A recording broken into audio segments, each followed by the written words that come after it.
এ যেন বাংলাদেশ ফুটবলের নতুন জাগরণ।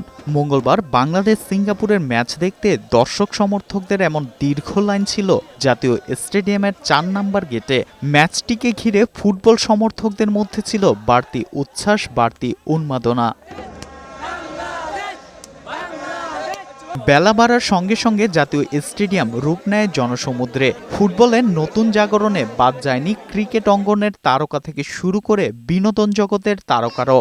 যদিও দর্শকদের সেই প্রত্যাশা পূরণ করতে পারেনি লাল সবুজের দল। সিঙ্গাপুরের কাছে ২-১ গোলে হার নিয়ে মাঠ ছাড়ে বাংলাদেশ। ম্যাচ হারলেও দর্শকদের হৃদয়ে ঠিকই জায়গা করে নিয়েছে হামজা সমিতদের মনোমুগ্ধকর পায়ের জাদু। লন্ডন থেকে আসছি বাংলাদেশের খেলা দেখার জন্য। আমার মনে প্রাণে ফুটবল খেলা আমি পছন্দ করি। উচ্ছ্বাসটা মাত্র শুরু হলো ফুটবলের, এবং ফুটবলের যে একটা গোল্ডেন টাইম ছিল আমার মনে হয় সেটা আবারও ফিরে এসছে। ম্যাচ হারলেও দর্শকদের উন্মাদনায় এতটুকু ভাটা পড়েনি বলে জানিয়েছেন বাফুফের সহসভাপতি ফাহাদ করিম। বাংলাদেশ দলের নতুন জাগরণ আর উন্মাদনা ধরে রাখতে কাজ করবে বলে জানান তিনি।